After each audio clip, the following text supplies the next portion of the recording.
Announcing January 23rd as the date of the First in the Nation primary on the hallowed ground of the Hall of Flags at the State House, Secretary of State David Scanlon said New Hampshire will uphold its tradition of direct democracy and citizen participation in the face of National Democratic Party efforts to portray the Granite State as insufficiently diverse to vote first.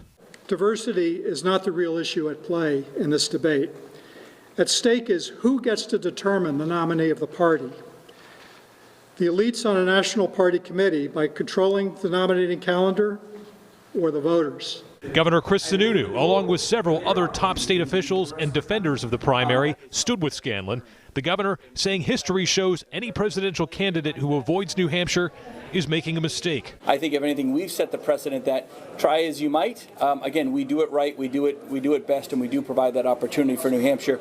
And skip New Hampshire at your own peril. Tonight, both the Republican and Democratic state party chairs are applauding Scanlon's decision. We're very happy with January 23rd. The candidates have been planning on that as a tentative date, and the RNC has been as well. Secretary wisely chose the date to preserve the First in the Nation primary, and we'll move forward. We're going to have a robust Democratic primary.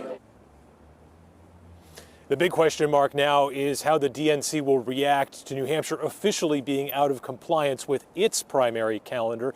The DNC chairman has the power now to penalize the state party, and Jen, he can even sanction individual candidates who campaign here.